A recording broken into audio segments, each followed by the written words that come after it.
First Thessalonians 4, verse 11 to 12.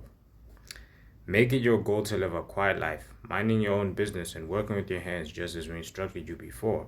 Then people who are not Christians will respect the way you live and will not need to depend on others. Now that was a reading from Paul's first letter to the church of Thessalonica. Now in that passage that I specifically read, Paul was talking about how if you just make it your goal to mind your own business and live a quiet life, then people who are not Christians will respect you. But what does Paul exactly read into right here? Now this is not just respect to get validation from people or to build an image for yourself. Because remember, God does not like it when another image of another God is created above him. Instead, it is to promote God's image. That's important.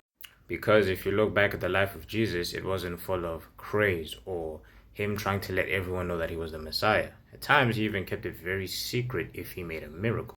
So strive to be just like Jesus and do everything that's great in secret. Because your life will show for itself, so no need to show off your life. For on Judgment Day, our life will speak on our behalf. We don't have to say anything. Even if we try to lie, our life will say the truth. And Paul even later says in the passage of verse 14 that those who are not Christians will respect the way you live and will not need to depend on others. Meaning that they would not need to depend on others, but depend on the one true God. And also mind your own business. Don't poke into the life of others. It's not important. What's important is your life and how you impact the life of others, not intruding. Because the enemy intrudes, but God knocks on the door. So ensure that every day of your life is to showcase the love and compassion of the Lord our God instead of feeding into your own ego.